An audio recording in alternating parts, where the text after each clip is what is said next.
जय हिंद मेरे प्यारे दोस्तों। कक्षा 12 का जो हिंदी है, हिंदी का पूरा एकदम मैराथन करते हैं। आइए दोस्तों ध्यान से देखिएगा।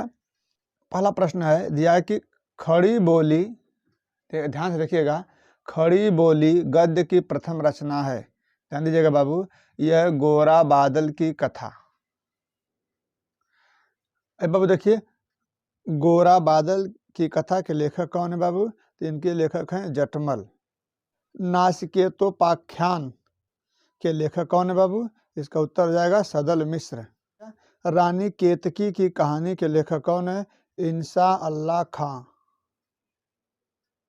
चलिए दोस्तों अगला देखते हैं। लिखा है हिंदी की प्रथम पत्रिका। अगर आप पूछेगा कि हिंदी की प्रथम पत्रिका कौन है, तो आप बोलेंगे उदंत मार्तंड। अब पूछेगा कि हिंदी की प्रथम पत्रिका उदंत मार्तंड के संपादक कौन है, तो बोलेंगे बाबू युगल किशोर शुक्ल जी हैं। या युगल किशोर शुक्ल जी की हिंदी की प्रथम पत्रिका का नाम क्या है, तो बोलेंगे उदंत मार्तंड। या उदंत मार्तंड क्या है, तो बोलेंगे हिंदी की प्रथम पत्रिका है। उदंत मार्तंड के संपादक कौन थे, तो बोलेंगे युगल किशोर शुक्ल जी हैं। यह हिंदी प्रदीप के संपादक थे। या हिंदी प्रदीप नामक मासिक पत्रिका की साहित्यकार द्वारा निकाला जाता था।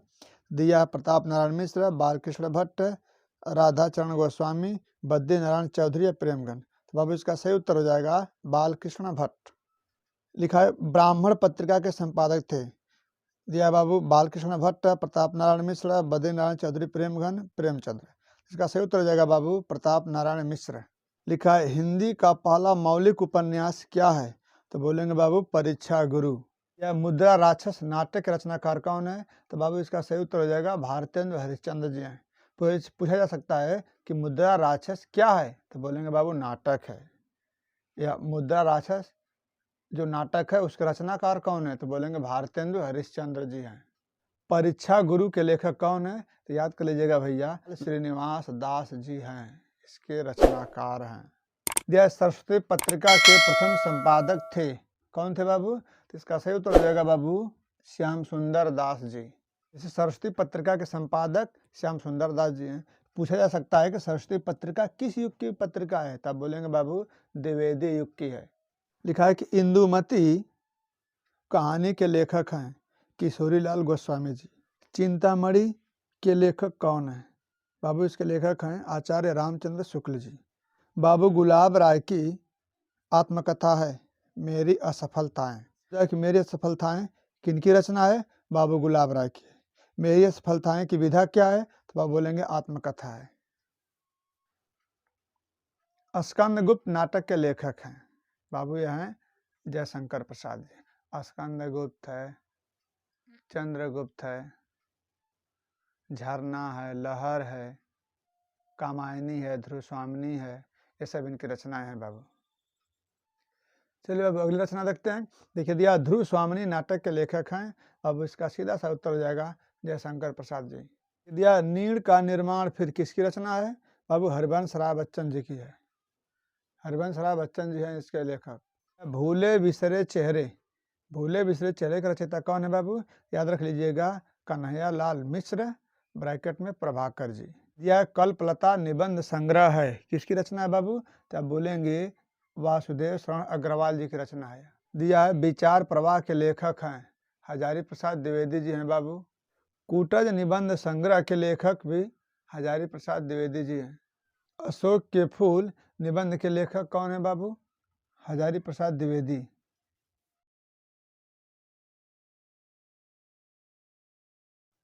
अशोक के फूल क्या है भैया? निबंध है। कला और संस्कृति के लेखक कौन है? वासुदेव शरण अग्रवाल जी हैं। शुक्लोत्तर युगीन रचना है गोदान। आवारा मसीहा नामक जीवनी विधा की रचना के लेखक हैं विष्णु प्रभाकर। कलम का सिपाही जीवनी ये भी है, किसके लेखक हैं? अमृत राय जी, इनके लेखक हैं अमृत राय जी। चलिए अगली रचना देखिए। दिया भाषा और आधुनिकता के लेखक हैं प्रोफेसर जी सुंदर रेड्डी। बोला कि निम्नलिखित उपन्यास में से हरिशंकर परसाई द्वारा की गई रचना कौन है? या कौन हरिशंकर परसाई जी द्वारा उपन्यास लिखा गया है? तो रानी नागफनी की कहानी, इसको हरिशंकर परसाई जी लिखे हैं। यह मैला आंचल किसका उपन्यास है? यानी मैला आंचल के उपन्यासकार कौन हैं? तो बाबू फणीश्वर नाथ रेणु जी हैं। क्या भूलूं क्या याद करूं आत्मकथा है, यह हरिवंश राय बच्चन जी की है। तो जयशंकर प्रसाद जी द्वारा रचना ध्रुव स्वामिनी की गई है, यह किस विधा की रचना है? तो बाबू बोलेंगे जो ध्रुव स्वामिनी है वह नाटक है। क्या भूलूं क्या याद करूं, यह किस विधा की रचना है बाबू? तो यह आत्मकथा है। वो दिया है चिंतामणि की जो गद्य विधा है वह क्या है? बाबू निबंध है। चिंतामणि क्या है भैया? निबंध है। दीप जले शंख बजे जो विधा है वह क्या है? संस्मरण है। बाण भट्ट की आत्मकथा किस विधा की रचना है? भैया उपन्यास है। अतीत के चलचित्र किस विधा की रचना है भैया? ये बाबू संस्मरण है। अजात शत्रु किस विधा की रचना है बाबू? यह नाटक है भैया। यह अशोक के फूल किस विधा की रचना है बाबू? यह निबंध है भैया। पढ़ लिया आप ध्यान से, निबंध देख लिया लोग। आएगा एकदम महत्वपूर्ण प्रश्न बाबू, ध्यान से देखा लो। कफन, कफन किस विधा की रचना है भैया? याद कर लो। कहानी कहानी कहानी है। जहाज का पंछी किस विधा की रचना है बाबू? कहानी है। अंधेर नगरी, अंधेर नगरी किसकी कहानी है बाबू? भारतेंदु जी की रचना है। और इसके लेखक कौन है बाबू? भारतेंदु जी है। क्या विधा है? विधा बताओ। नाटक, नाटक। चलिए भैया, कुछ रचना है जिसका हम नाम बोल दे रहे हैं, उसको नोट करिए, नोट करिए, नोट करिए भैया। पृथ्वीराज रासो, इसके रचनाकार हैं चंद-बरदाई, याद रखिए। साहित्य लहरी, सूरदास जी की रचना है। रामलाल नहछू, गोस्वामी तुलसीदास की रचना है। लिखते रहो, नोट कर लो बाबू। रामचंद्रिका, केशवदास की रचना है। कवि प्रिया, केशवदास की रचना है। प्रेम माधुरी, भारतेंदु हरिश्चंद्र जी की रचना है। प्रेम फुलवारी, भारतेंदु हरिश्चंद्र जी की रचना है। पल्लव, सुमित्रानंदन पंथ जी की रचना है। वीणा, सुमित्रानंदन पंथ जी की रचना है। कुकुरमुत्ता, सूर्यकांत त्रिपाठी निराला जी की रचना है। अनामिका, सूर्यकांत त्रिपाठी निराला जी की रचना है। लहर, जयशंकर प्रसाद जी की रचना है। आंसू, जयशंकर प्रसाद जी की रचना है। कामायनी, जयशंकर प्रसाद जी की रचना है। द्वापर, मैथिली शरण गुप्त जी की रचना है। साकेत, मैथिली शरण गुप्त जी की रचना है। चुभते चौपदे, अयोध्या सिंह उपाध्याय हरिऔध जी की रचना है।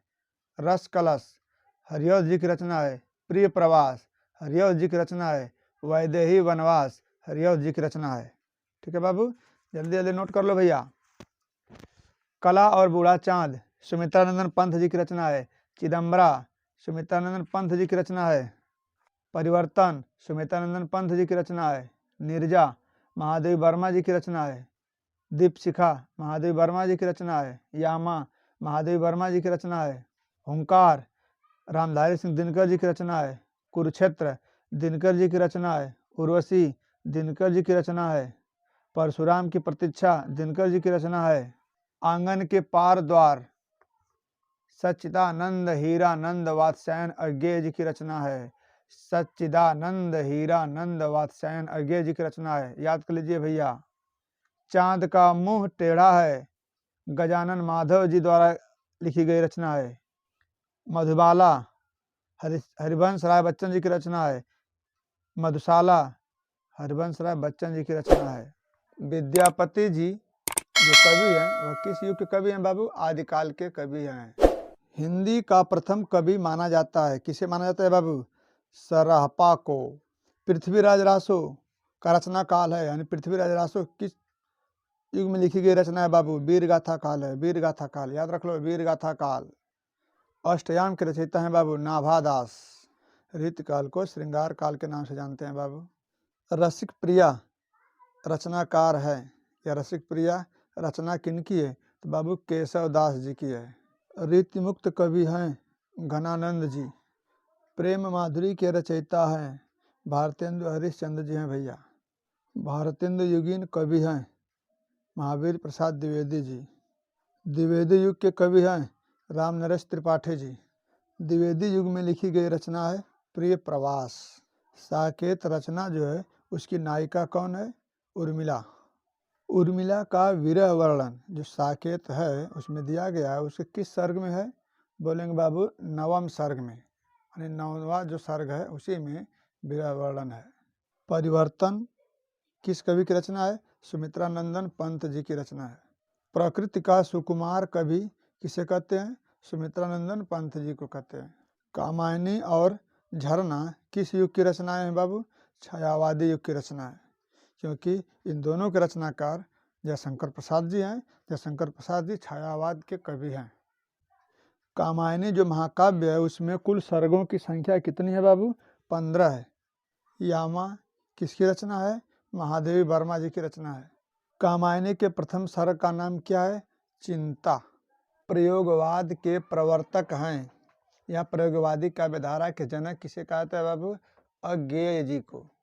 रामधारी सिंह दिनकर को ज्ञानपीठ पुरस्कार किस रचना पर मिला था? उर्वशी रचना पर। तीसरा सप्तक का प्रकाशन कब हुआ था बाबू? 1959 ईस्वी में। दूसरा सप्तक का प्रकाशन कब हुआ था बाबू? 1951 में। तार सप्तक के संपादक थे अज्ञेय जी। आंगन के पार द्वार किसकी रचना है बाबू? अज्ञेय जी की रचना है। बादल को घिरते देखा है किसकी रचना है बाबू? नागार्जुन जी की है। छायावादी युग के कुछ कवियों का नाम सुन लीजिए। रामचंद्र शुक्ल जी, जयशंकर प्रसाद, प्रेमचंद्र, गुलाब राय, हजारी प्रसाद द्विवेदी, सूर्यकांत त्रिपाठी निराला, महादेवी वर्मा, माखनलाल चतुर्वेदी, ये सब लोग छायावादी युग के कवि हैं। द्विवेदी युग के कवि का नाम सुन लीजिए। श्याम सुंदर दास, महावीर प्रसाद द्विवेदी, गुलाब राय, जयशंकर प्रसाद, सरदार पूर्ण सिंह। हिंदी में जब गद्यांश आता है उस गद्यांश में हम लोग पढ़ने का प्रयास करते हैं, उसको समझने का प्रयास करते हैं बाबू। कैसे आएगा देखिएगा ध्यान से। राष्ट्र का स्वरूप है। अगर राष्ट्र का स्वरूप गद्यांश से आएगा भैया तो समझ लीजिएगा कि उसमें राष्ट्र के बारे में जरूर चर्चा की जाएगी। राष्ट्रीय भाषा रहेगा, राष्ट्रीय भाव रहेगा, पृथ्वी रहेगा, ठीक है, राष्ट्रीयता रहेगी। तो समझ जाएं कि वह क्या है? राष्ट्र का स्वरूप से लिया गया है। ठीक है भैया। देखिए इसमें प्रश्न कैसे पूछा है, ऐसे एकदम सेम टू सेम पेपर में आएगा भैया। दिया है उपयुक्त गद्यांश के पाठ और लेखक का नाम लिखिए। तो आप गद्यांश के पाठ का नाम और लेखक का नाम नहीं लिखेंगे, यह छिपा करके पूछा गया है। अगर गद्यांश का पाठ का नाम और लेखक का नाम पूछेगा बाबू तो आपको संदर्भ लिखना होता है। ठीक है।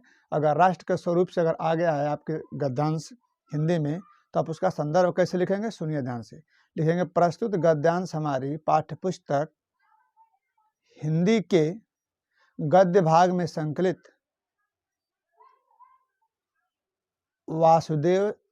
डॉक्टर वासुदेव शरण अग्रवाल द्वारा रचित राष्ट्र का स्वरूप शीर्षक निबंध से लिया गया है। यह राष्ट्र का स्वरूप शीर्षक नामक पाठ से लिया गया है। ठीक है बाबू। चलिए अब हम लोग चलते हैं, प्रश्न देखते हैं दूसरा का। लिखा है रेखांकित अंश की व्याख्या कीजिए। ध्यान सुनिएगा। इसमें रेखांकित अंश का मतलब होता है बाबू कि जहां से अंडरलाइन किया हुआ है, देख लीजिए जहां से अंडरलाइन किया है, देखिए यहाँ से क्या है? जो राष्ट्रीयता पृथ्वी के साथ नहीं जुड़ी वह निर्मूल होती है। राष्ट्रीयता की जड़ें पृथ्वी में जितनी गहरी होगी उतना ही राष्ट्रीय भावों का अंकुर पल्लवित होगा।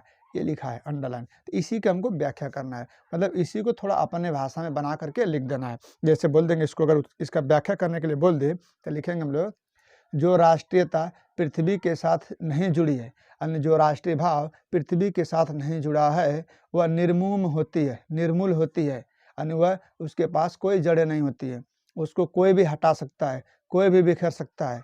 राष्ट्रीयता की जड़ें पृथ्वी में जितनी गहरी होंगी उतना ही राष्ट्रीय भावों का अंकुर पल्लवित होगा। यानी राष्ट्रीयता अपने देश के प्रति जो गहरी आस्था होगी, अपने देश के प्रति जितना अधिक लगा होगा उतना ही हमारे देश के प्रति, यानी हमारे देश का भाव उतना ही बहुत दूर दूर तक फैलेगा, अंकुर पल्लवित होगा, मतलब उसमें बहुत सारे लोग जुड़ते चले जाएंगे।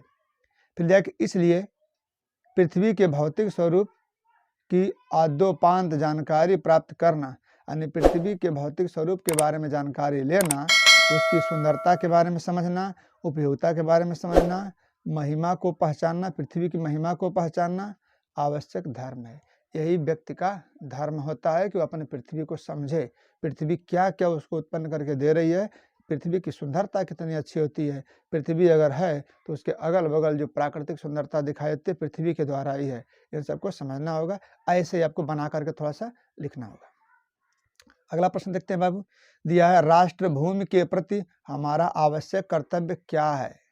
तो राष्ट्र, अब देखिएगा ध्यान से, अगर ऐसे प्रश्न देखिए जो प्रश्न दिया है ना, टोटल प्रश्न इसमें मिलेगा आपको। देखिए भूमि का निर्माण देवों ने किया, यह वह अनंत काल से है। उसके भौतिक स्वरूप, देखिए ध्यान से, भौतिक स्वरूप, सौंदर्य और समृद्धि के प्रति सचेत होना हमारा आवश्यक कर्तव्य है। तो जो आवश्यक कर्तव्य लिखा है प्रश्न में बाबू, ये इस गद्यांश में कहीं न कहीं जरूर लिखा रहेगा। जहाँ पे लिखा उसके आगे चलेंगे, जहाँ पे खड़ी पाई वहीं से स्टार्ट कर देंगे, आपका आंसर हो जाएगा। चलिए अगला प्रश्न देखिए, दिया है कि किस प्रकार की राष्ट्रीयता को लेखक ने निर्मूल कहा है। तो देखिए इसी में निर्मूल है ना, उसके ऊपर चले जाइए। जो राष्ट्रीयता पृथ्वी के साथ नहीं जुड़ी होती है वही निर्मूल होती है। देखिए निर्मूल कहा है, तो निर्मूल खोज लीजिए, जहाँ पर है उसी के बगल में चलिए, जहाँ से खड़ी पाई वहीं से लिख दीजिए, आपका आंसर 100% सही है बाबू। चलिए बाबू अगला प्रश्न देखिए, दिया है पृथ्वी का निर्माण किसने किया और कब से। देखिए पहला लाइन, भूमि यानी पृथ्वी का निर्माण देवों ने किया, कब से, वह अनंत काल से। हो गया उत्तर। ठीक है भैया, ये ध्यान दीजिएगा बाबू कि जो लिखा है इसका उत्तर इसी में कहीं ना कहीं मिलेगा, अलग से नहीं है। ठीक है बाबू, चलिए अगला देखिए क्या दिया है, पृथ्वी के पार्थिव स्वरूप के प्रति जागरूक रहने का क्या परिणाम होगा। डरना नहीं है भाई। देखिए लिखा है ना कि भूमि के पार्थिव स्वरूप के प्रति जागरूक रहने का क्या परिणाम है। तो जागरूक मिला, जागरूक खोजिए। देखिए जागरूक किधर गया, यहाँ पे देखो जागरूक है ना, होंगे, इसके आगे आ जाओ, यहाँ से लिखो, पृथ्वी के पार्थिव स्वरूप के प्रति हम जितने अधिक जागरूक होंगे उतनी ही हमारी राष्ट्रीयता बलवलित हो सकेगी। यही आपका आंसर है, बस इतना ही है। देखिए बाबू लास्ट लिखा है, पार्थिव और आद्योपांत शब्दों का अर्थ स्पष्ट कीजिए। तो पार्थिव माने होता है पृथ्वी से उत्पन्न, और आद्योपांत अद्य उपांत, ठीक ना, आद्योपांत मतलब आरंभ, आद्य माने आरंभ से, अंत माने अंत तक, यानी आरंभ से अंत तक आद्योपांत का अर्थ हो जाएगा, और पार्थिव माने पृथ्वी से उत्पन्न। ठीक है बाबू, देखिए इसमें कुल कितने टोटल प्रश्न दिए हैं, 8 प्रश्न दिए हैं। लेकिन आपको पेपर में बाबू 5 प्रश्न पूछेगा, एक प्रश्न 2 नंबर का रहेगा, और पांचों प्रश्न अगर आप उत्तर दे रहे हैं तो 10 नंबर का हो जाएगा। अगला गद्यांश पे आइए। चलिए अब अगला गद्यांश देखते हैं। देखिए लिखा है, जन का प्रवाह अनंत होता है, सहस्त्रों वर्षों से भूमि के साथ राष्ट्रीय जागरूकता ने तादात्म्य प्राप्त किया है। जब तक सूर्य की रश्मियाँ नित्य प्रातः काल भुवन को अमृत से भर देती हैं, तब तक राष्ट्रीय जन का जीवन भी अमर है। एक गद्यांश दिया हुआ है, बहुत इंपॉर्टेंट गद्यांश है बाबू। इसमें देखिए प्रश्न पूछा हुआ, इसी तरह उपयुक्त गद्यांश के पाठ लेखक का नाम। तो लिखेंगे प्रस्तुत गद्यांश, गद्य है तो गद्यांश लिखेंगे। प्रस्तुत गद्यांश हमारी पाठ्य पुस्तक हिंदी के राष्ट्र का स्वरूप नामक पाठ से अवतरित है। इसके लेखक डॉक्टर वासुदेव शरण अग्रवाल जी हैं। ठीक है बाबू, इतना लिखेंगे। फिर रेखांकित अंशों की व्याख्या, रेखांकित अंश की व्याख्या करिए। जन का प्रवाह अनंत होता है, मनुष्य के अंदर जो इच्छाएं होती हैं उसका प्रवाह अनंत होता है।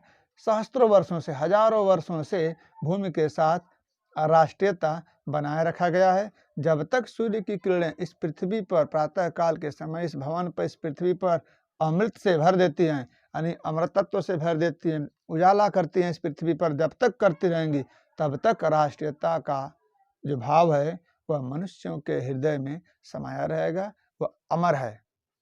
इतिहास बस इतना ही लिखना बाबू, देख लीजिए, इसके बाद नहीं करना है, अंडरलाइन खत्म, बस उतने का वर्णन करना है, 1 लाइन 2 लाइन 3 लाइन जो भी जाए, ज़्यादा नहीं लिखना है। फिर देखिए जन का प्रवाह से क्या तात्पर्य है। ठीक है बाबू, यानी जन के प्रवाह से क्या तात्पर्य है, तो देख लीजिए, जन का प्रवाह अनंत होता है। जन के प्रवाह से क्या तात्पर्य है, जन के प्रवाह से यही तात्पर्य है कि उनका प्रवाह अनंत होता है। देखिए अगला प्रश्न देखिए बाबू, लिखा है कि राष्ट्र निवासी जन किसके समान आगे बढ़ने के लिए अजर अमर है। देखिए इसी में अजर अमर खोज लीजिए, अजर अमर मिल गया बाबू, बस इसके आगे बढ़िए। बढ़ते रहिए बाबू, बढ़ते रहिए। कहाँ तक है? बस ऐसे। तो इतिहास के अनेक उतार चढ़ाव पार करने के बाद भी राष्ट्र निवासी जन नई उठती लहरों से आगे बढ़ने के लिए अजर अमर है। हो गया आंसर। इसमें कोई दिक्कत नहीं है बाबू। जो क्वेश्चन है, जो इसमें लिखा गया है, उसको आप खोजिए, जहाँ पे दिया है उसके आगे बढ़िए, जहाँ से स्टार्ट हो रहा है खड़ी पाई के बाद वहीं से लिख करके चले आइए, आपका आंसर 100% सही हो जाएगा भैया। चलिए अगला देखते हैं बाबू। चलिए बाबू हम लोग अगला प्रश्न पढ़ते हैं। दिया साहित्य कला, बहुत इंपॉर्टेंट है बाबू। साहित्य कला, नृत्य, गीत, आमोद प्रमोद अनेक रूपों में राष्ट्रीय जन अपने अपने मानसिक भावों को प्रकट करते हैं। ये गद्यांश दिया हुआ है। इसमें प्रश्न देखिए बाबू। पहला प्रश्न पूछा है, उपर्युक्त गद्यांश के पाठ लेखक का नाम लिखिए। वही आपको क्या करना है भैया? संदर्भ लिखना है। रेखांकित अंश की व्याख्या, रेखांकित अंश की व्याख्या कीजिए। जहाँ से अंडरलाइन है उसी के बारे में अपने से बनाए कुछ लिख देना है भैया। अगर नहीं बना पा रहे हैं तो इसी को उतार दीजिएगा, थोड़ा बहुत इसमें परिवर्तन कर दीजिएगा, वो बन जाएगा, छोड़ना नहीं है। इसे अगर नहीं बना पाए तो लिखना है साहित्य कला, नृत्य, गीत, आमोद प्रमोद को मनोरंजन होता है। अगर नहीं मालूम है तो लिख दीजिए उसे। अनेक रूपों में राष्ट्रीय जन माने लोग अपने अपने मानसिक यानी दिमाग के रूप से, मस्तिष्क के रूप से अपने अपने इच्छा भावों को प्रकट करते हैं। कुछ लोग साहित्य के रूप में अपनी इच्छा को प्रकट करते हैं, कुछ लोग कला के क्षेत्र में, कुछ लोग नृत्य के, कुछ लोग गायन के रूप में ऐसे करते हैं। आत्मा का जो विश्वव्यापी आनंद भाव है, यानी आत्मा जो सभी देशों में सभी लोगों के पास है, आत्मा है, उसका जो आनंद, जो प्रेम भाव है, वह इन विविध रूपों में साकार होता है। वह इन्हीं अनेक रूपों में दिखाई देता है कि किसी के अंदर कोई आत्मा है, वह क्या कर रही है, नाटक कर रही है, गायन कर रही है, साहित्य लिख रही है, कला लिख रही है, ठीक है, क्या कर रही है, उसी के द्वारा क्या होता है बाबू? साकार होता है, यानी सामने दिखाई देता है। यही इसका उत्तर हो जाएगा बाबू। चलिए भैया अगला प्रश्न देखिए। दिया है कि किन रूपों में राष्ट्रीय जन अपने अपने मानसिक भावों को प्रकट करते हैं? किन रूपों में? तो पहले देखिए मानसिक भावों को प्रकट करते हैं कहाँ पर बाबू? देखिए मानसिक भावों को प्रकट करते हैं। चलिए यहाँ से साहित्य कला, नृत्य, गीत, आमोद प्रमोद अनेक रूपों में राष्ट्रीय जन अपने अपने मानसिक भावों को प्रकट करते हैं। हो गया आंसर। बोले ना कि जो मिलेगा उसको पहले देख लें कहाँ पर है, उसके पीछे जाइए और पीछे जाइए, जहाँ से वह खड़ी पाई हो जाएगी स्टार्टिंग होगा वहीं से आगे बढ़िए, आगे बढ़ते चलिए जहाँ तक यह प्रश्न में है मानसिक भावों को प्रकट करते हैं वहीं तक चले जाइए, वहीं पर रुक जाइएगा, आपका गंतव्य, आपका आंसर आपका वहीं पर स्टॉप हो जाएगा। चलिए अगला प्रश्न देखते हैं। लिखा है सहृदय व्यक्ति किसको स्वीकार करते हुए आनंदित होता है? अब सहृदय व्यक्ति है ना, किसको आनंदित करता हुआ ना, तो आप देखिए इसमें थोड़ा ध्यान से देखिएगा बाबू। सहृदय खोजिए, सहृदय देखिए यहाँ पर सहृदय है, आनंदित लिखा है, आनंदित होता है, देखिए आनंदित होता है यहाँ पर है, सहृदय आगे चलिए बस यहीं से उठा लीजिए। जो व्यक्ति सहृदय है वह प्रत्येक संस्कृति के आनंद पक्ष को स्वीकार करता है और उससे आनंदित होता है। बस यहीं तक। एक लाइन बोर्ड की कॉपी से हो गया, 2 लाइन हो गया, 1.5 लाइन हो गया, उससे बेसी करने की कोशिश मत कीजिएगा, नहीं तो नंबर कटेंगे बाबू। ठीक है, इसको आप ध्यान से जहाँ से जितना पूछ रहा है इस गद्यांश से उतना ही आप छाट करके लिख दीजिए। 1 लाइन रहे या 1.5 लाइन रहे, वो आपका परफेक्ट आंसर है बाबू। अगला प्रश्न देखिए, पूछ रहा है कि प्रस्तुत पंक्तियों में लेखक ने राष्ट्र के किस स्वरूप पर प्रकाश डाला है? इसमें राष्ट्र के किस स्वरूप पर डाला है बाबू? तो आप बोलेंगे कि प्रस्तुत पद्यांश में, प्रस्तुत पंक्तियों में लेखक राष्ट्र के विविध संस्कृति को राष्ट्र के एक सूत्र में पिरोने पर प्रकाश डाला है, या एकीकृत स्वरूप पर प्रकाश डाला है, या राष्ट्र को एक सूत्र में बांधने की कोशिश किया है। चलिए बाबू अगले प्रश्न देखते हैं हम लोग। लिखा है रविंद्र ने इस भारतवर्ष को, यह अशोक के फूल चैप्टर से लिया गया है बाबू, ठीक है। अशोक के फूल, इसके लेखक कौन है भैया? इसके लेखक हैं हजारी प्रसाद द्विवेदी जी, ठीक है। चलिए अब प्रश्न आप पढ़ लेंगे, देखिए ध्यान से। पहला प्रश्न लिखा है गद्यांश के पाठ और लेखक का नाम आप लिख लेंगे, संदर्भ, ठीक है। रेखांकित अंश की व्याख्या कीजिए, तो आप यहाँ से उठाइएगा। जिसे हम हिंदू रीति नीति कहते हैं वह अनेक आर्य और आर्योत्तर उपादानों का अद्भुत मिश्रण है। यानी जिसे हम हिंदू रीति रिवाज कहते हैं वह आर्य और आर्योत्तर उपादान यानी आर्य और आर्योत्तर जो आए थे उन लोगों का वह मिश्रण है। एक एक पशु और एक एक पक्षी न जाने कितनी स्मृतियों का भार लेकर हमारे सामने उपस्थित हैं। यानी एक एक पशु और पक्षी भी बहुत सारे यादगार को लेकर के हमारे सामने आते हैं। अशोक की भी अपनी स्मृति परंपरा है। अशोक की भी जो अपनी यादगार है, परंपरा है, रीति रिवाज है, वो अपनी है उनकी। आम की भी है, बगुल की भी है, चंपे की भी है। सब क्या हमें मालूम है? यानी ये सब हमें मालूम है। इन्हीं के बारे में वो रेखांकित अंश की व्याख्या करना है। तो बगुल के बारे में, चंपे के बारे में भी है मालूम है, होना चाहिए।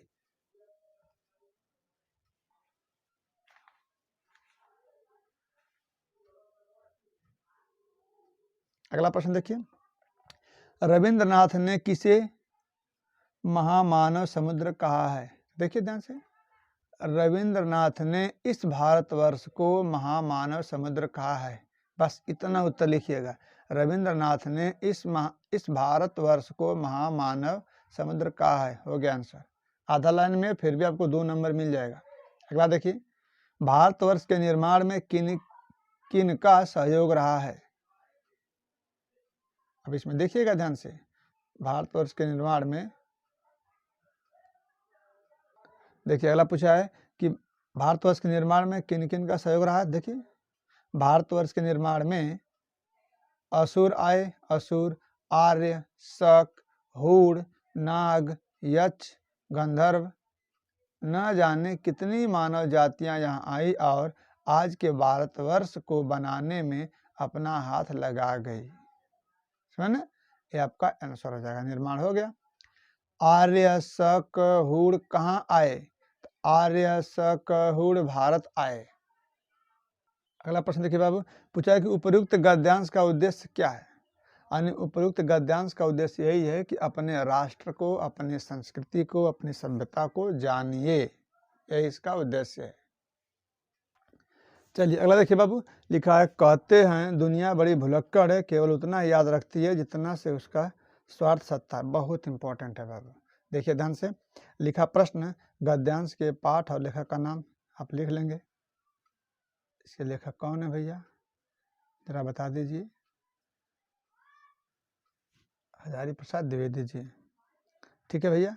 चलिए, अगर अशोक के फूल चैप्टर से या पाठ से अगर कोई गद्यांश आया है तो उसमें अशोक जरूर लिखा रहेगा। ठीक है। और संस्कृति, सभ्यता, हूण, गंधर्व, यक्ष, ये सब लिखा रहेगा जरूर बाबू। ठीक है, तो समझ जाएंगे कि वह अशोक के फूल से लिया गया है। देखिए ध्यान से, अगला पूछ रहा है रेखांकित अंश की व्याख्या कीजिए। तो इसे लिखेंगे, कहते हैं दुनिया बड़ी भुलक्कड़ है, बहुत भूल जाती है, कुछ भी उपकार करो तुरंत भूल जाती है। वह उतना ही सिर्फ याद करती है जितना से उसका स्वार्थ सत्ता है, जितना से उसका काम निकल जाता है उसी उतना को याद करती है, और बाकी सबको फेंक कर आगे बढ़ जाती है, मतलब बाकी सबको भूल जाती है। ठीक है, यही इसका क्या हो जाएगा भैया, रेखांकित अंश की व्याख्या हो जाएगा। फिर पूछ रहा है कि अशोक को विस्मित करने का आधार किसे माना गया है? अशोक को विस्मित करने का आधार स्वार्थ को माना गया है। ठीक है बाबू, अशोक को विस्मित करने का आधार स्वार्थ को माना गया, यानी स्वार्थ है। फिर पूछा है कि लेखक ने दुनिया का किस तरह का व्यवहार बताया है? तो लेखक दुनिया का स्वार्थ की तरह व्यवहार बताया है। फिर दिया है स्वार्थ का अखाड़ा किसे कहा गया है? स्वार्थ का अखाड़ा दुनिया को कहा गया है, ये सारे संसार को कहा गया है स्वार्थ का अखाड़ा है। मनुष्य की जीवन शक्ति कैसी है? ममताहीन है, क्रूर है, अनैतिक है। चलिए बाबा अगला देखिए, अगर भाषा, संस्कृति, परंपरा, रीति रिवाज, वैज्ञानिक खोज, अगर ये सब आ जाएगा बाबू तो समझ जाएंगे भाषा और आधुनिकता चैप्टर से लिया गया है। अब इसके लेखक हैं जी सुंदर रेड्डी साहब। ठीक है, चलिए अब इसमें हम लोग चेक करते हैं, देखते हैं। यह गद्यांश है, इसको पढ़ लीजिएगा। प्रश्न दिया है, गद्यांश के पाठ और लेखक का नाम लिख लेंगे। रेखांकित अंश की व्याख्या। वैज्ञानिक आविष्कारों के प्रभाव के कारण, यानी वैज्ञानिकों द्वारा जितने आविष्कार हुए हैं उसके प्रभाव के कारण आज नई संस्कृति हलचलों को शाब्दिक रूप देने के लिए भाषा के परंपरागत प्रयोग पर्याप्त नहीं है। यानी जो भाषा है उसके पर्याप्त प्रयोग नहीं है कि वह उनको सही राह दिखा सके। परंपराएं परिवर्तनशील होती हैं, इसलिए संस्कृति भी एक जैसी नहीं रहती है। संस्कृति गतिशील होती है। भाषा में जो प्रयोग प्राचीन काल से चला आ रहा है वह नए सांस्कृतिक परिवर्तनों को व्यक्त करने के लिए पर्याप्त नहीं है। ठीक है, भाषा में नए नए प्रयोग किए जा रहे हैं, नए नए शब्दों की खोज हो रही है, नए नए कार्य का होना बहुत आवश्यक है, जिससे बदलते हुए नए भावों को उचित रूप से व्यक्त किया जा सके। यही लिखना है इसमें बना करके। ठीक है बाबू, नए नए भाव को व्यक्त करने के लिए नए नए शब्दों की खोज करनी चाहिए। महती आवश्यक है, बहुत आवश्यक है, ये लिखना है। अब आगे चलेंगे हम लोग। किस बात पर बल दिया है लेखक ने? सांस्कृतिक परिवर्तन पर बल दिया है। ठीक है, भाषा में नए प्रयोगों की आवश्यकता पर बल दिया है। संस्कृत का अटूट अंग क्या है? देखिए, भाषा स्वयं संस्कृत का अटूट अंग है। बस इतना लिखना है, इतना लिख देंगे आपका आंसर कंप्लीट हो जाएगा। किसकी गति विज्ञान की प्रगति के साथ जोड़ी जाती है? देखिए इसमें ध्यान से,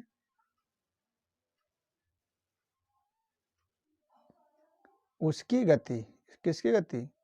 भाषा और आधुनिकता की गति, हमारे संस्कृत और परंपरा की गति विज्ञान की प्रगति के साथ जोड़ी जाती है। अगर नहीं लिख पा रहे हैं तो बस इतना लिख देंगे, उसकी गति विज्ञान की प्रगति के साथ जोड़ी जाती है। आपका उत्तर सही हो जाएगा। ठीक है बाबू, चलिए आगे देखते हैं। अगला गद्यांश देखते हैं। यह भाषा की साधारण इकाई शब्द है। शब्द के अभाव में भाषा का अस्तित्व ही दुरूर है। यदि भाषा में विकासशीलता शुरू होती है तो शब्दों के स्तर पर ही। ठीक है बाबू, चलिए अब इसमें देखिए प्रश्न कैसे पूछा है, इसका उत्तर देना हमको है। दिया गद्यांश के पाठ और लेखक का नाम। तो गद्यांश आप इसका लिखना है। तो गद्यांश के पाठ और लेखक का नाम पूछेगा बाबू, तो आप हमेशा संदर्भ लिखिएगा। रेखांकित अंश की व्याख्या पूछा है। भाषा की साधारण इकाई शब्द बोलेंगे, भाषा की साधारण इकाई शब्द है, क्योंकि शब्द के बिना, अभाव में बिना जोड़ देंगे, अभाव माने बिना होता है। शब्द के बिना भाषा का अस्तित्व दुरूर है। अब आप लिखेंगे शब्द के अभाव में या शब्द के बिना भाषा का कोई अस्तित्व नहीं है। भाषा का अस्तित्व ही समाप्त हो जाएगा, भाषा का अस्तित्व ही बेकार है, भाषा बेकार लगेगी। फिर लिखा है कि यदि भाषा में विकासशीलता शुरू होती है, यदि भाषा में बदलाव होता है, भाषा में चेंजेज होते हैं, भाषा में परिवर्तन होता है, तो शब्दों के स्तर पर ही होता है। क्योंकि भाषा में बदलाव शब्दों के स्तर पर ही होता है, शब्दों के द्वारा ही भाषा में बदलाव होता है। ये लिखना है बाबू, इसी का व्याख्या करना है। इसे अपने भाषा में थोड़ा सा बना करके लिख देंगे, इसको घुमा करके लिख देंगे तो वही व्याख्या हो जाएगा। और कुछ प्रश्न है, उन सब एकदम सेम टू सेम मिल जाएंगे। देखिए दिया है, भाषा की विकासशीलता कैसे शुरू होती है? कैसे शुरू होती है? लिखेंगे शब्दों के स्तर पर शुरू होती है। या विकासशीलता कैसे शुरू होती है? तो विकासशीलता चेक करें कहाँ पर विकासशीलता है, देखते जाइएगा, इधर नहीं कहीं है। देखेंगे तो विकासशीलता देखिए यहाँ पर है, तो इसके ऊपर चलिए, यहाँ पर लिख लीजिए या यहीं से उतार लीजिए। यदि भाषा में विकासशीलता शुरू होती है तो शब्दों के स्तर पर ही। लिख लेंगे भाषा में विकासशीलता शब्दों के स्तर पर शुरू होती है। हो गया आंसर। फिर पूछा है कि अविकृत ढंग और मूल प्रकृति का क्या आशय है? तो बाबू, तो अविकृत ढंग पूछा है। अविकृत ढंग का मतलब होता है, अर्थात उन विदेशी भाषाओं से सीधे अविकृत ढंग से उधार लिए गए हैं। देख रहे हैं ना, तो उधार लिए गए, विदेशी भाषाओं से संबंध है प्रकृति, मूल प्रकृति का। ठीक है बाबू, अविकृत ढंग का है जिसमें वह भाषा जिसमें कोई विकार, कोई कमी, कोई दोष ना हो। चलिए फिर लिखा है, साहित्यिक दायरे में विदेशी भाषा के शब्दों को किस रूप में ग्रहण करना है? तो देखेंगे साहित्यिक रूप में, शुद्ध रूप में। देखिए लिखा हुआ, पूछा है ना कि साहित्यिक दायरे में, तो साहित्यिक शुद्धता यहाँ पर आएगा। साहित्यिक पीछे आ जाओ भैया, कहाँ से, यहाँ से उठा लो। यदि ग्रहण करना पड़े तो उन्हें भाषा की मूल प्रकृति के अनुरूप साहित्यिक शुद्धता प्रदान करनी पड़ती है। हो गया ये उत्तर। ठीक है भैया, ऐसे ही लिखेंगे। चलिए अगला गद्यांश देखते हैं बाबू। जितना गद्यांश बता रहे हैं भैया, इसमें से कन्फर्म रहेगा 10 नंबर फिक्स है। चलिए बाबू अगला देखते हैं हम लोग। अगर निंदा रस से आएगा बाबू गद्यांश, तो निंदा, ईर्ष्या, द्वेष, ठीक ना, ये सब उसमें लिखा रहेगा। निंदक अगर ये सब लिखा है तो आप समझ जाए कि वह निंदा रस से लिया गया है। इसके लेखक कौन है बाबू? श्री हरिशंकर परसाई साहब हैं। श्री हरिशंकर परसाई जी हैं। ठीक है, चलिए देखिए गद्यांश लिखा है। ईर्ष्या द्वेष से प्रेरित निंदा भी होती है, लेकिन इससे वह मजा नहीं जो मिशनरी भाव से निंदा करने में आता है। ठीक है बाबू, अब ये गद्यांश नहीं पढ़ रहे हैं, गद्यांश आप पढ़ लीजिएगा। इसमें देखिए प्रश्न पूछा है गद्यांश के पाठ और लेखक का नाम, तो आप संदर्भ लिख लीजिएगा इसका। रेखांकित अंश की व्याख्या पूछ रहा है, तो इसका व्याख्या आप करेंगे, अपनी भाषा में बना करके लिख देंगे। ईर्ष्या द्वेष से प्रेरित निंदा भी होती है, यानी जिस व्यक्ति के अंदर ईर्ष्या द्वेष की भावना भर जाती है उसकी निंदा होती है।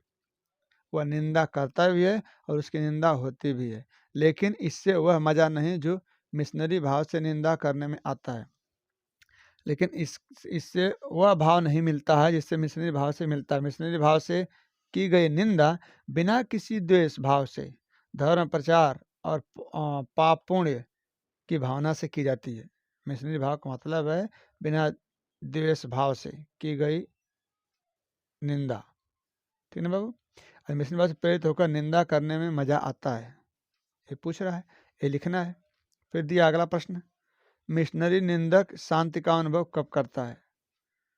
तो मिशनरी जो निंदक है वह ईर्ष्या द्वेष से 24 घंटा लगा रहता है। पूछा है ना कि मिशनरी निंदक शांति का अनुभव कब करता है। देखिए शांति का अनुभव, देखिए लिखा होगा कहीं ना कहीं, देखिए शांति अनुभव करता है। इसके पीछे चलिए बाबू, चलते रहिए यहाँ से, दीदी यहीं से। ईर्ष्या द्वेष से 24 घंटे जलता है और निंदा का जल छिड़क कर कुछ शांति अनुभव करता है। हो गया आंसर। बस इतना ही लिखना है भैया, इससे बेसी नहीं लिखना है। जितना आंसर मिल जाएगा इसमें उतना उतार दीजिएगा, आपका 100% सही है। 2 नंबर का आएगा, 2 नंबर मिल जाएगा। ठीक है भैया, चलिए अगला देखिए दिया है। अगला देखिए, किस प्रकार के निंदक को दंड देने की कोई जरूरत नहीं होती? देखिए दंड देने की कोई जरूरत नहीं होती है, कारण कहाँ, देखिए ध्यान से। देखिए लिखा है कोई दंड देने की जरूरत नहीं है। पीछे आओ, पीछे आओ भैया, पीछे आओ, रुक जाओ, यहीं से उठाओ। ईर्ष्या द्वेष से प्रेरित निंदा करने वाले को कोई दंड देने की जरूरत नहीं है। हो गया। किस प्रकार का? ईर्ष्या द्वेष करने वाले निंदक को दंड देने की जरूरत नहीं होती है। देखिए आराम से आंसर मिल गया बाबू, नंबर लाओ बढ़िया से। अगर देखिए पूछा है अपनी अक्षमता से पीड़ित निंदक दूसरे की सक्षमता के चांद को देखकर कैसा व्यवहार करता है? आइए देखिए ध्यान से, कैसा व्यवहार करता है इसमें है, ध्यान से देखेंगे तो मिलेगा बाबू।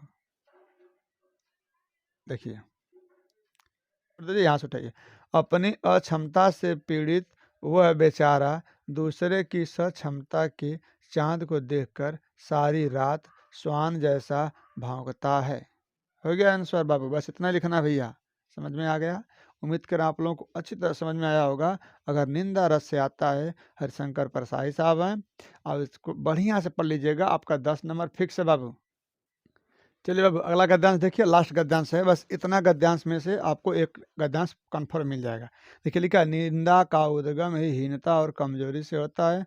मनुष्य अपनी हीनता से दबता है,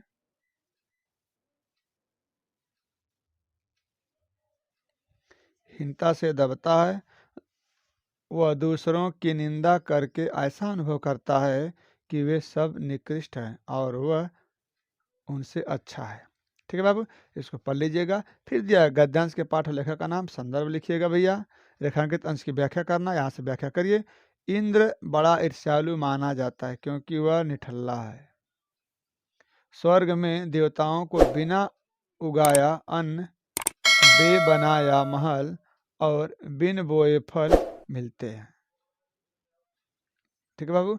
मतलब कि देवता कर्मशील मनुष्यों से इसलिए ईर्ष्या होती है देवता को, क्योंकि मनुष्य सदैव कर्म करता रहता है, संसार में यश पद और धन प्राप्त करता है, ठीक है। लेकिन देवता लोग बिना कर्म के ही फल प्राप्त कर लेते हैं। चलिए अगला देखिए, यह है कि निंदा का उद्गम कहाँ से होती है। देखिए लिखा है, निंदा का उद्गम ही हीनता और कमजोरी से होता है। बस इतना लिखना है बाबू, आपका आंसर मिल गया। फिर लिख रहा है कि इंद्र को ईर्ष्यालु क्यों माना जाता है। ये वाला देखिए छूट गया।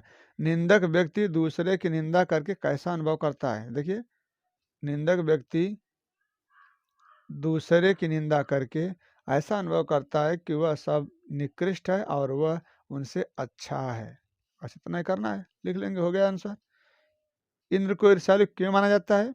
देखिए, इंद्र बड़ा ईर्ष्यालु है। इंद्र को ईर्ष्यालु माना जाता है क्योंकि वह निठल्ला है। बस हो गया आंसर, इतना लिख देंगे।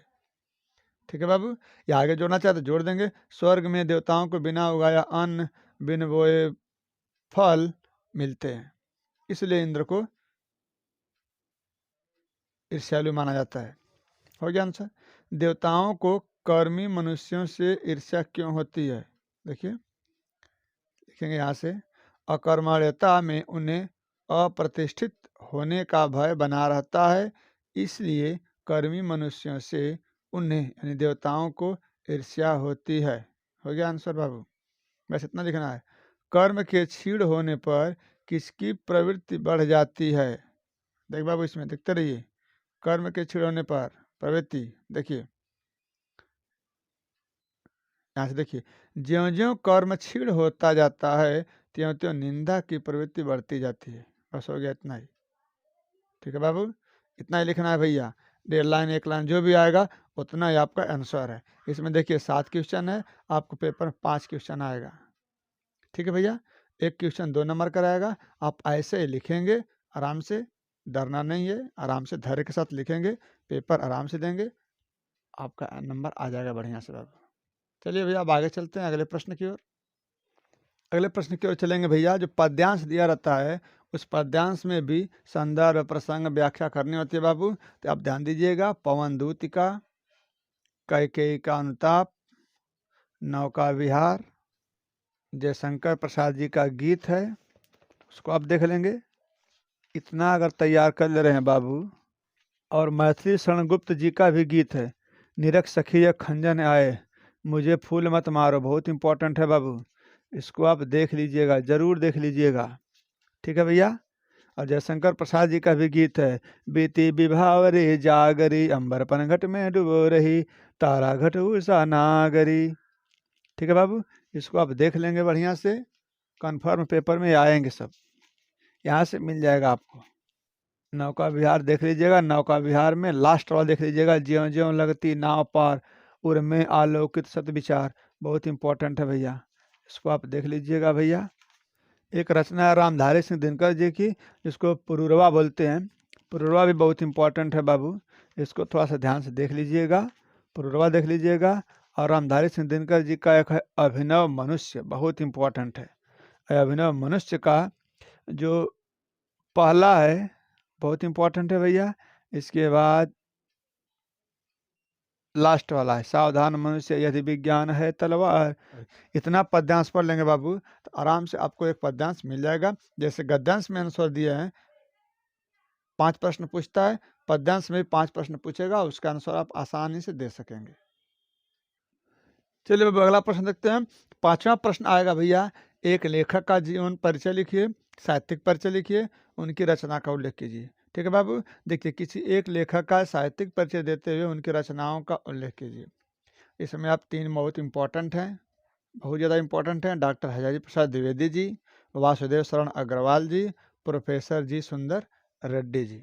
ठीक है भैया, इन लोगों का आप जीवन परिचय याद कर लीजिएगा। तो जीवन परिचय लिखने का तरीका समझिए। अगर पेपर में पूछेगा साहित्यिक परिचय दीजिए तो थोड़ा सा आप उनके बारे में बता दीजिएगा, जीवन परिचय हेडिंग दीजिएगा, जीवन परिचय हेडिंग दे करके लिखिएगा उसमें इनका जन्म कब हुआ था, इनके पिता का क्या नाम था, इनके माता का क्या नाम था, इनके गाँव का क्या नाम था, और ये कब इनकी मृत्यु हुई। बस इतना लिखना है बाबू। ठीक है भैया, बस इसके बाद तब साहित्यिक परिचय देंगे, जीवन परिचय जरूर हेडिंग देंगे आप। ठीक है, जीवन परिचय जरूर हेडिंग देंगे। जैसे आचार्य हजारी प्रसाद द्विवेदी या डॉक्टर हजारी प्रसाद द्विवेदी जी कहा जाए तो लिखेंगे इनका जन्म 1907 ईस्वी में बलिया जिले के दुबे का छपरा नामक गांव में हुआ था। इनके पिता का नाम श्री अनमोल द्विवेदी जी था। इनके पिताजी ज्योतिष और संस्कृत के प्रकांड विद्वान थे। बस इतना लिखना है। फिर इनकी अगर एक दो ठो उपाधियां मिली है कुछ तो उनको लिख दीजिए। जैसे इन्हें 1957 ईस्वी में लखनऊ विश्वविद्यालय ने इन्हें डी.लिट की उपाधि दी थी। 1957 में इन्हें भारत सरकार पद्म भूषण की उपाधि से भी सुशोभित किया था। ये काशी हिंदू विश्वविद्यालय और पंजाब विश्वविद्यालय में हिंदी विभाग के अध्यक्ष पद पर रहे और 19 मई 1979 को इनका निधन हो गया। बस इतना ही लिखना है। अब इसके बाद साहित्यिक परिचय लिखेंगे। साहित्यिक परिचय हेडिंग दे करके या साहित्यिक योगदान जो भी पेपर में पूछेगा, पेपर में देख लेंगे, उसके हिसाब से देंगे आप। साहित्यिक योगदान या साहित्यिक परिचय पूछ रहा है, अब साहित्य के बारे में लिखेंगे कि हजारी प्रसाद द्विवेदी जी एक प्रख्यात या प्रसिद्ध निबंधकार हैं, इतिहास लेखक हैं, आलोचक हैं, संपादक हैं, उपन्यासकार हैं। कितना लिखेंगे। फिर आगे लिख सकते हैं ये भारतीय संस्कृति और इतिहास के मर्मज्ञ, बंगला और संस्कृत के प्रकांड विद्वान थे। इनके साहित्य पर संस्कृत भाषा,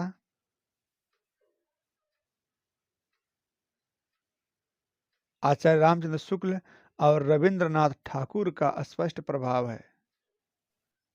निबंधकार के रूप में विचारात्मक अपनी गहन स्वदृष्टि का परिचय दिया है। निबंधकार के रूप में यह निबंध लिखकर भारतीय संस्कृति और साहित्य की रक्षा की है या रक्षा किए हैं। इन्होंने नित्य प्रति जीवन की गतिविधियों और अनुभूतियों का मार्मिकता के साथ चित्रण किया है। ये ललित निबंध लेखकों में अग्रगण्य हैं। ठीक है बाबू, ऐसे ही आप इनके साहित्यिक परिचय या साहित्यिक योगदान के बारे में लिखेंगे। उपन्यासकार के रूप में द्विवेदी जी ने 4 उपन्यासों की रचना की। ठीक है बाबू, ऐसे ही आप लिखेंगे इनके साहित्यिक परिचय के बारे में, साहित्यिक योगदान के बारे में। फिर रचनाएं, रुक जाइएगा, और रचनाओं में देखिएगा अगर पूछेगा कि उनकी प्रमुख रचनाओं का उल्लेख कीजिए, प्रमुख रचना लिखिए, तब 1 2 3 4 जठ रचना है लिख दीजिएगा। और अगर पूछ दिया कि उनकी किसी एक रचना का उल्लेख कीजिए तो बस एक ही रचना लिखेंगे, 2 ठे आप लिख करके नहीं आएंगे, नहीं तो पेपर में नंबर आपका कट जाएगा, मिलेगा नहीं। ठीक है बाबू, चलिए अब उसी तरह देखिए किसी एक कवि का साहित्यिक परिचय देते हुए उनकी रचनाओं का उल्लेख कीजिए।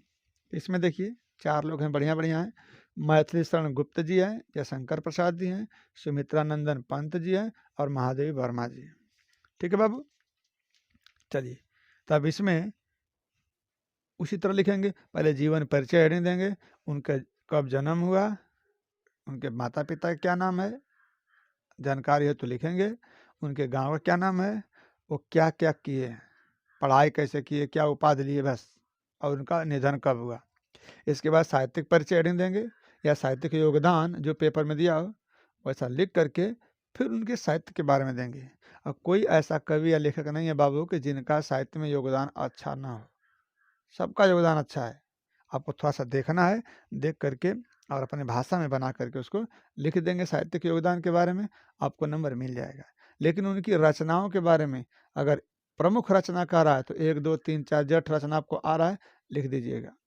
अगर केवल एक रचना के बारे में कहा कि उनकी केवल एक रचना या कृतियां लिखिए, सिर्फ एक ही लिखेंगे, 2 ठे नहीं लिखेंगे।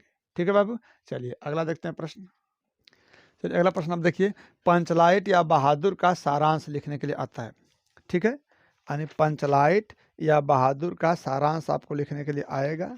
इसको ध्यान से सुन लीजिएगा, याद कर लीजिएगा। ठीक है बाबू, चलिए देखिए पंचलाइट फणीश्वर नाथ रेणु जी की कहानी है।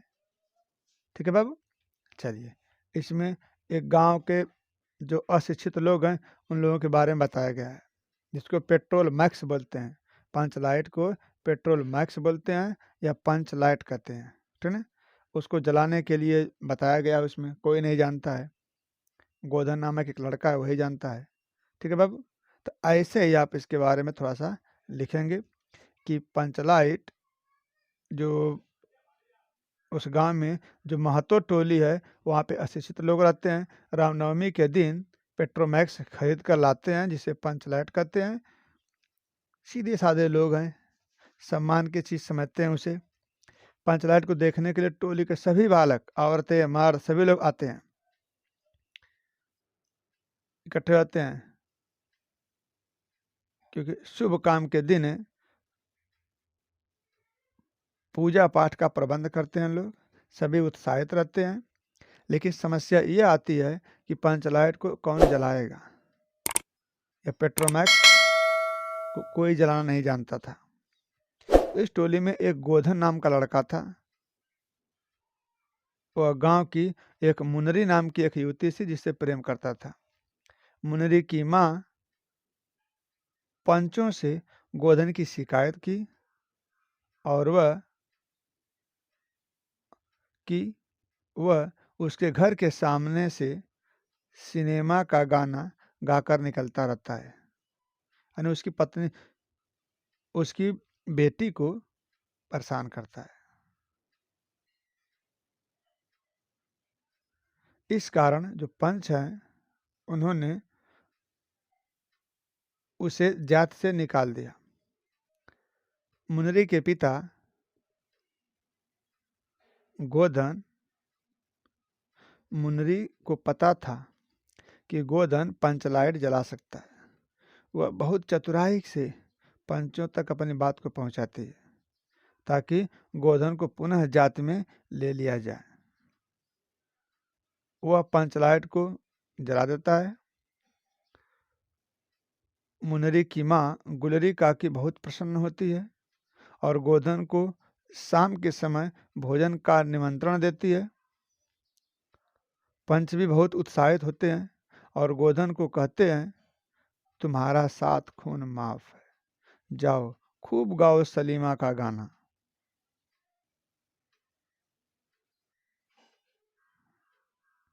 कहानी का कथानक सजीव है।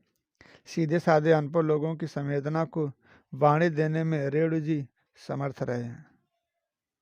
यही इस कहानी का आशय है। इसे में आप और लिख लेंगे। बहादुर है तो बहादुर एक पहाड़ी लड़के के इर्द गिर्द घूमने वाली कहानी है, ठीक है।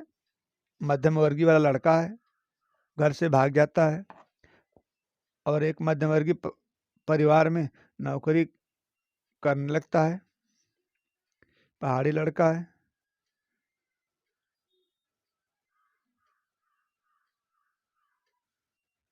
इस कहानी में बताया गया है कि पूंजीपति ही श्रम का शोषण नहीं करते हैं, बल्कि सामान्य मध्यम वर्ग भी इस कुकृत्य में पीछे नहीं है, वो भी शोषण करते हैं।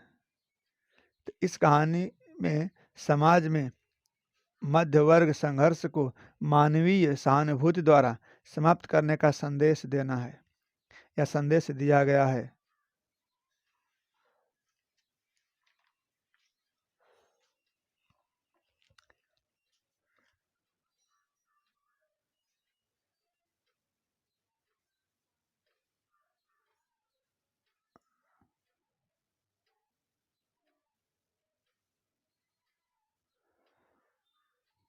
जो निर्मला है, इसमें अमरकांत जी की जो पत्नी है निर्मला, वह भी एक नौकर को रखना चाहती है।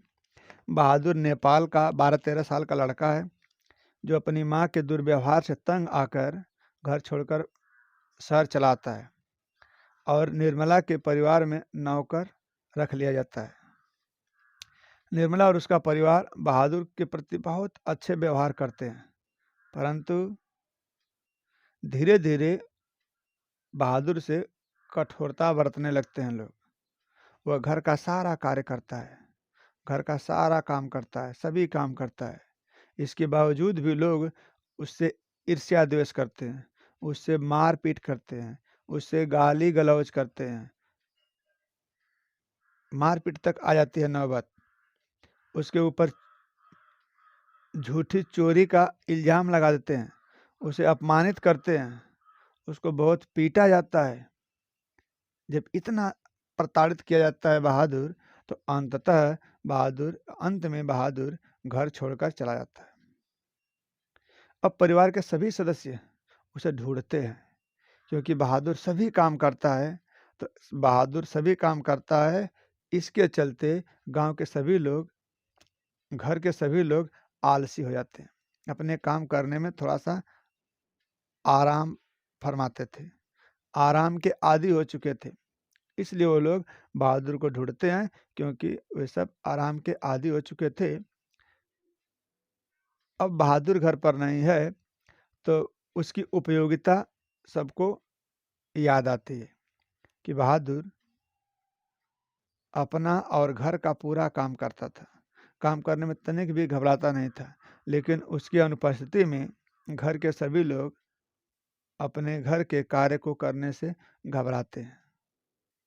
वे पश्चाताप करते हैं कि बहादुर को हम लोग क्यों इतना परेशान किए, बहादुर के साथ हम लोग अच्छा व्यवहार क्यों नहीं किए।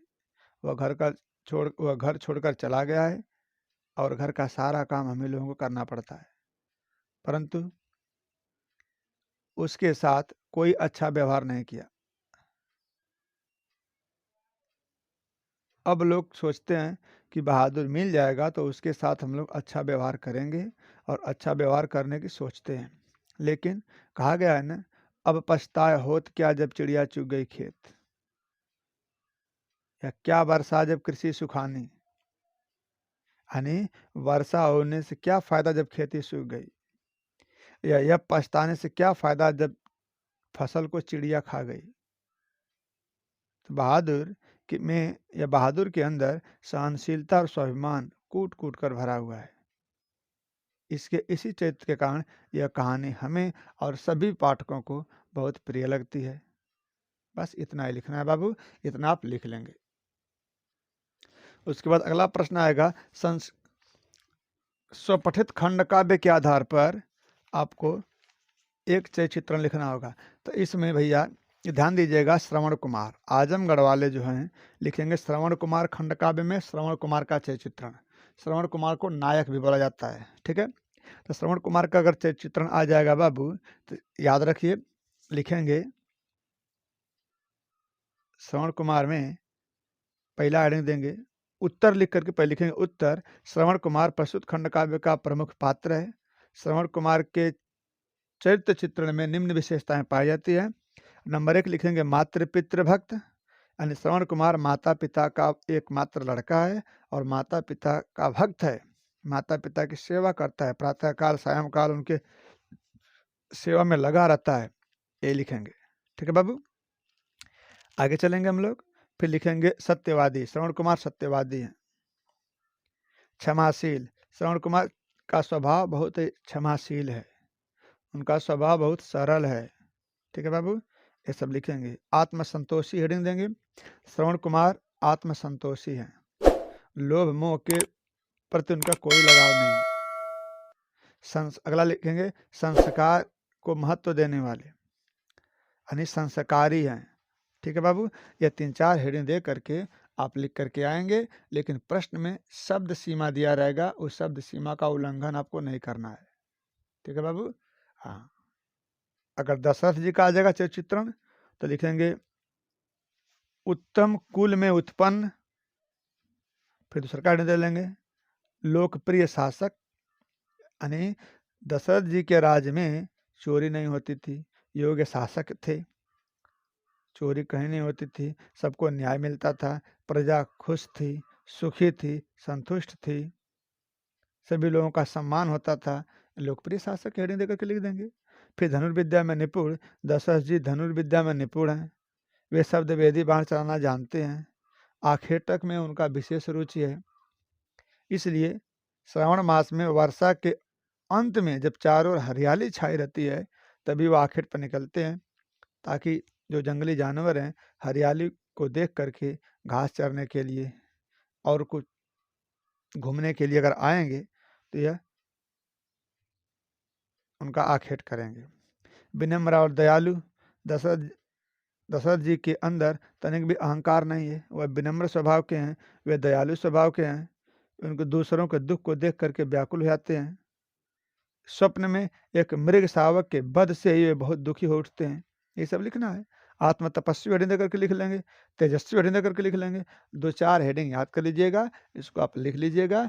लेकिन शब्द सीमा 80 शब्द है, 80 से आप बहुत जाएंगे तो 100 तक जा सकते हैं, 100 110 तक जाएंगे, बस उससे बेसी नहीं जाएंगे आप, नहीं तो नंबर कटेगा भैया। जो गाजीपुर वाले लोग हैं, जो गाजीपुर जिला में पेपर देंगे अपना, वे त्यागपथी के बारे में ध्यान दीजिएगा। त्यागपथी खंड काव्य के आधार पर अगर नायक का चित्रण पूछेगा तो हर्षवर्धन जी हैं। हर्षवर्धन को नायक बोलते हैं त्यागपथी में। इनके बारे में लिखेंगे आदर्श पुत्र, आदर्श भाई। हर्षवर्धन एक आदर्श पुत्र हैं, एक आदर्श भाई के रूप में सबके सामने आते हैं। वे अपने पिता के रुग्ण होने का समाचार पाते हैं तो आखेट से तुरंत वापस लौट आते हैं। ये सब लिखना है। वे आदर्श पुत्र के समान हैं, वे आदर्श भाई का कर्तव्य भी पूरा करते हैं, अपनी बहन राजश्री को अग्निदाह करने और संन्यास लेने से रोकते हैं। ठीक है भैया। दूसरा का आइडिया दे लेंगे देश प्रेम या देश प्रेमी। हर्षवर्धन देश के प्रति बहुत प्रेम करते हैं, ये सच्चे देश प्रेमी हैं। ये छोटे राज्यों को एक साथ मिला करके विशाल राज्य की स्थापना करते हैं। देश की एकता और रक्षा के लिए वे बड़े से बड़ा युद्ध करने में भी तनिक भी हिचकते नहीं हैं। ऐसा लिखना है। श्रेष्ठ शासक। हर्षवर्धन एक श्रेष्ठ शासक हैं, उनका संपूर्ण जीवन प्रजा के हित में ही बीतता है, प्रजा के हित में ही समर्पित किया अपने पूरे जीवन को। उनका शासन धर्म शासन है, उनके शासन में सभी जनों को समान न्याय मिलता है, सभी जन सुखी हैं, कहीं चोरी नहीं होती है, सब लोग सुरक्षित हैं। ये सब लिखना है। महान त्यागी। हर्षवर्धन एक महान त्यागी है, आत्म संयमी है, ये अपना सब कुछ त्याग करने के कारण सभी पाठकों के हृदय में समाये हुए हैं, सभी लोग इनका सम्मान करते हैं। उनके महान त्याग का प्रमाण है कि वह अपना सब कुछ प्रजा को दे देते हैं। धर्मपरायण हेडिंग दे देंगे। हर्षवर्धन जीवन में धर्मपरायणता कूट कूट कर भरी हुई है उनके जीवन में। उन्होंने शैव शाक्त वैश्य वेद मत को एक साथ रखते हैं। कर्तव्यनिष्ठ हेडिंग दे लेंगे। हर्षवर्धन एक कर्तव्यनिष्ठ हैं, कर्तव्यनिष्ठता का पालन बढ़िया से करते हैं। प्रारंभ में इच्छा न होते हुए भी अपने भाई के कहने पर राज्य संभाल लेते हैं।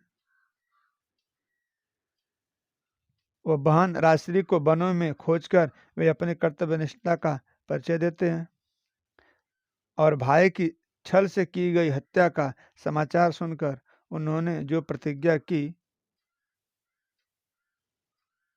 उससे उनके दृढ़ निश्चय का पता चलता है। ठीक है भैया। ऐसे ही आप हर्षवर्धन जी का लिखेंगे। आ जाएगा राजश्री का। प्रमुख नारी राजश्री है, तो राजश्री में एडिंग दे लेंगे आदर्श नारी। राजश्री आदर्श पुत्री है, आदर्श बहन है, आदर्श पत्नी है, आदर्श नारी है। देशभक्त दे लेंगे। उसी तरह देशभक्त। राजश्री के मन में देशभक्ति पूरी तरह से भरी हुई है, वह देश प्रेम की भावना उनके अंदर कूट कूट कर भरी हुई है और लोक कल्याण की भावना सोचती है। हर्षवर्धन के समझाने पर भी वह वैधव्य का दुख झेलती है हुई भी देश सेवा में लगी रहती हैं। करुणामयी नारी एडिंग दे लेंगे। राजश्री के अंदर माता पिता की मृत्यु और पति और बड़े भाई की मृत्यु के अनेक दुख झेलते हुए भी उनके अंदर करुणामय की भावना दिखाई देती है। इन दुखों से उन्हें करुणा की मूर्ति बना दिया है।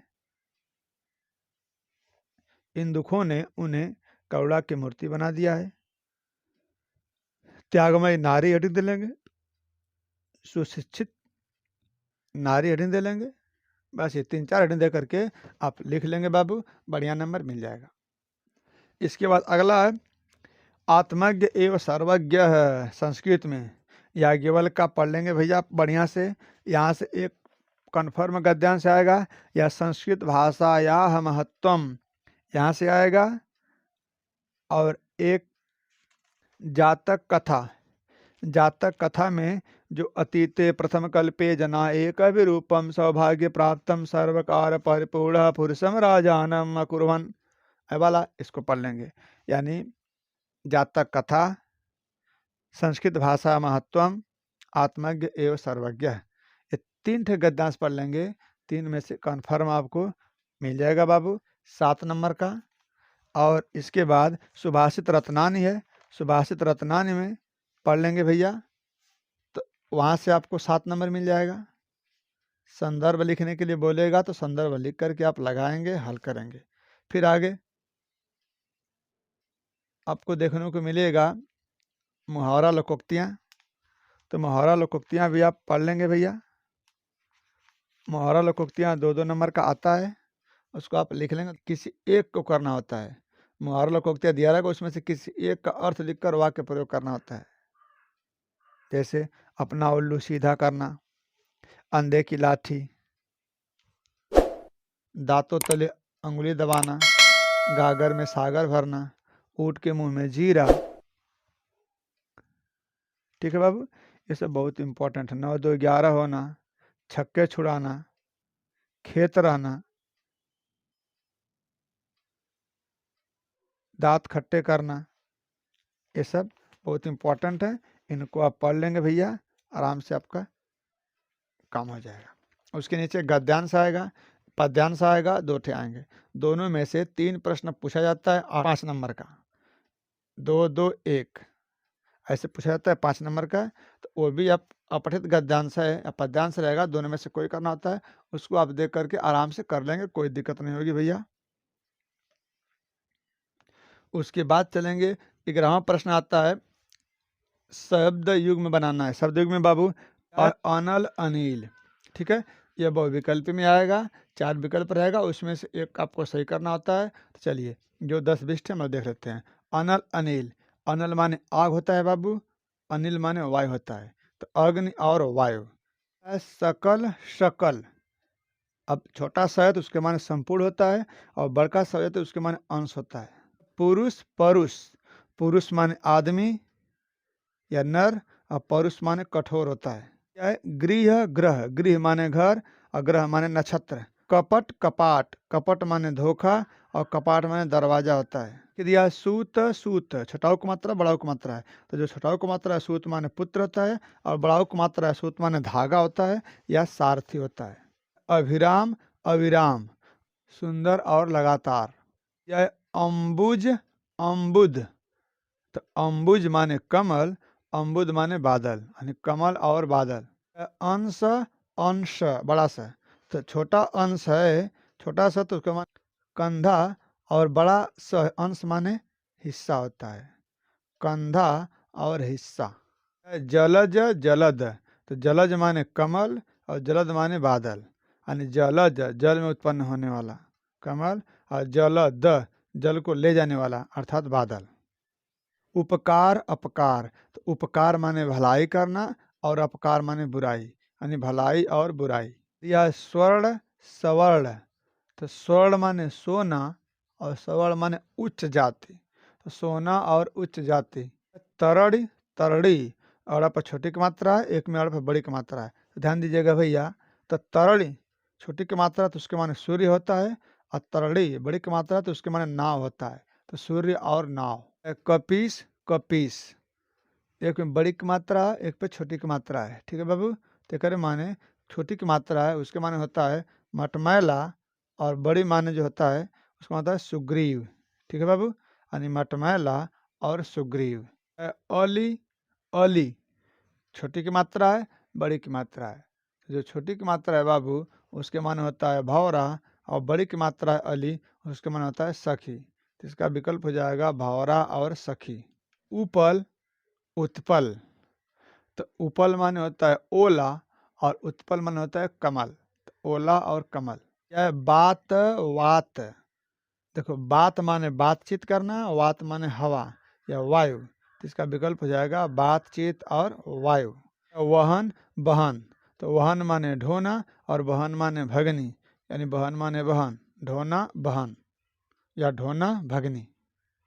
चलिए बाबू अगला देखिए, दिया है हर हरि, तो हर से बोलते ना, हर से बोलते ना हर हर महादेव शंकर जी, हरिओम बोलते हैं ना विष्णु जी, तो शंकर और विष्णु। जैसे अम्ब अम्ब, तो अम्ब माने जल, अम्ब माने माता, जल और माता। तुरंग तरंग, तुरंग माने घोड़ा, तरंग माने लहर। कूल कूल, कपे छटाओ को मात्रा कूल, उसके मीन्स वंश होता है, और कपे बढ़ाओ को मात्रा कूल, उसके माने किनारा होता है। सर सर, छोटा सा सर माने तालाब, और बड़ा सा सर माने बाण। वसन व्यसन, वसन माने वस्त्र, और व्यसन माने बुरी आदत, बुरी संगति। द्वीप द्वीप, द पर छोटी की मात्रा द्वीप, उसके माने हाथी, और द पे बड़ी की मात्रा द्वीप, उसके माने टापू। एक शब्द के दो अर्थ लिखना होता है बाबू, इसको आप लिख लेंगे। जैसे अंबर है आकाश वस्त्र, अच्छ है ज्ञान रथ सर्प आँख, ऐसे लिखेंगे। अक्षर है वर्ण ध्वनि ब्रह्मा विष्णु। अक्षत है अखंड चावल संपूर्ण।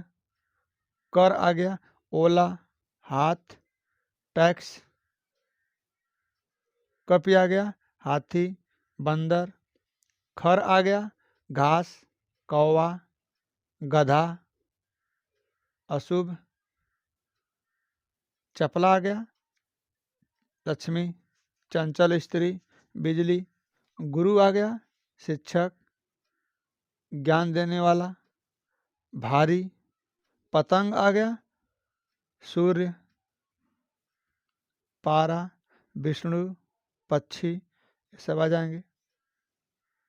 निशाचर आ गया राक्षस उल्लू चमगादड़ भी लिख सकते हैं। मित्र आ गया तो मित्र में लिखेंगे सूर्य सखा दोस्त।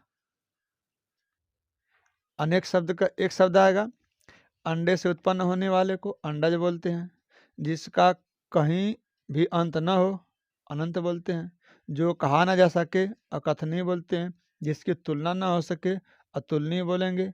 जो कभी बूढ़ा न हो अजर। जिसे जाना न जा सके अज्ञेय। जो व्यक्ति जन्म न ले अजन्मा। जो कभी न मरता हो अमर।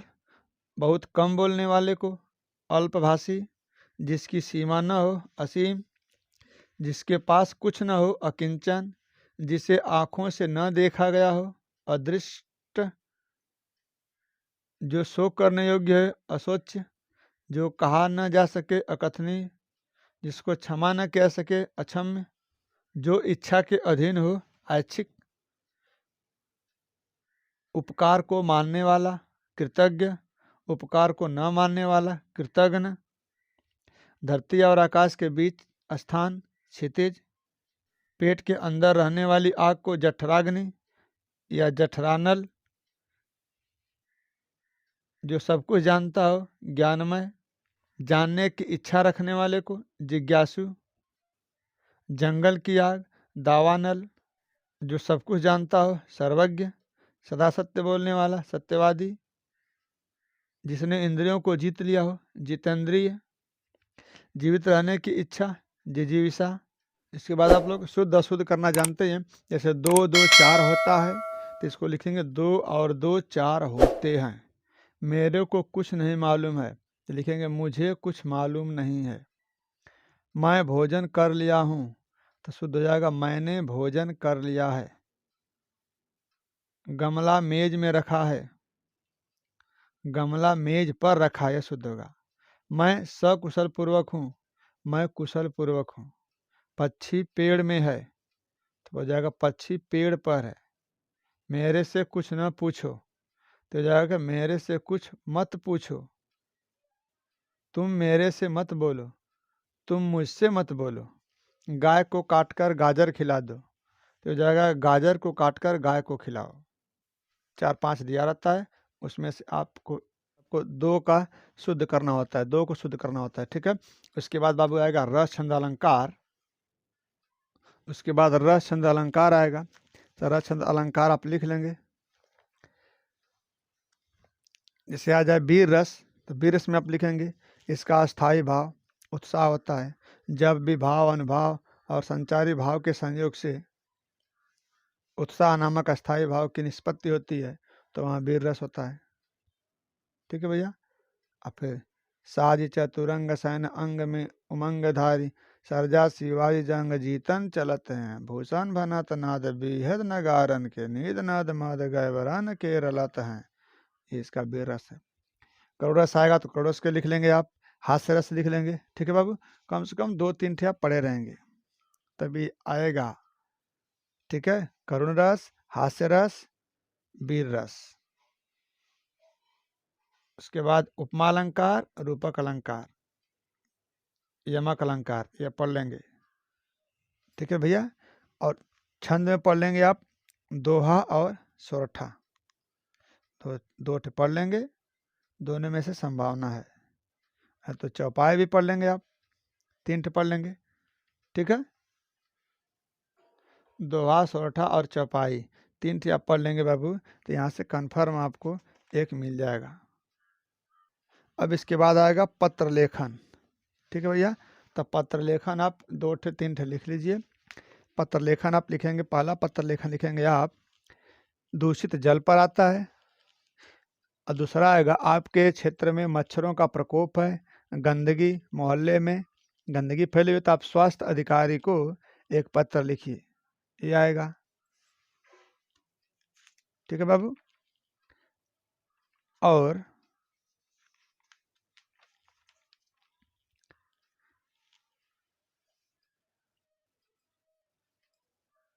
बैंक से ऋण लेने के लिए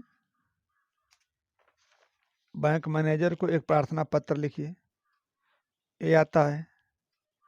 या छात्रवृत्ति प्राप्त करने के लिए अपने प्रधानाचार्य को एक आवेदन पत्र लिखिए, ये आता है।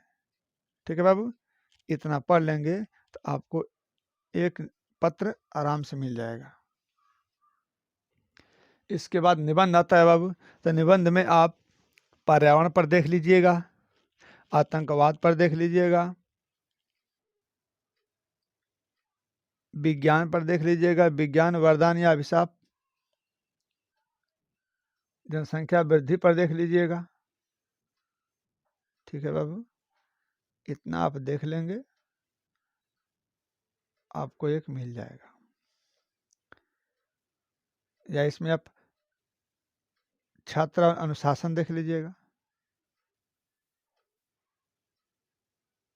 ठीक है भैया, इतना में 1 आपको मिल जाएगा। या साहित्य और समाज देख लीजिएगा, बस, इससे ज़्यादा नहीं। अपने सेहत का ध्यान रखिए, स्वस्थ रहिए, मस्त रहिए। ठीक है बाबू, उम्मीद कर रहे हैं जितना अगर इस वीडियो में बताएं, अगर उतना आप तैयार कर ले रहे हैं बाबू, तो कन्फर्म मान कर चलिएगा कि 90+ नंबर आराम से आपका आ जाएगा, क्लियर आ जाएगा बाबू। 90+ नंबर आराम से आ जाएगा। थोड़ा राइटिंग ठीक ठाक रहेगी तो, और आराम से लिखिएगा, डरना नहीं है। पेपर मिला, आराम से पेपर देखेंगे और धैर्य के साथ लिखते चले जाएंगे। जो प्रश्न आएगा उसको आराम से उस प्रश्न को लिखेंगे, हेडिंग देंगे और उसके बाद आराम से उस प्रश्न को लिखते जाएंगे आप।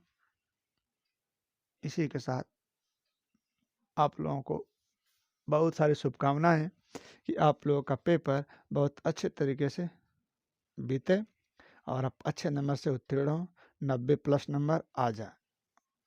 अपने सेहत का ध्यान रखिए, स्वस्थ रहिए, मस्त रहिए, पढ़ाई करते रहिए। जय हिंद, वंदे मातरम।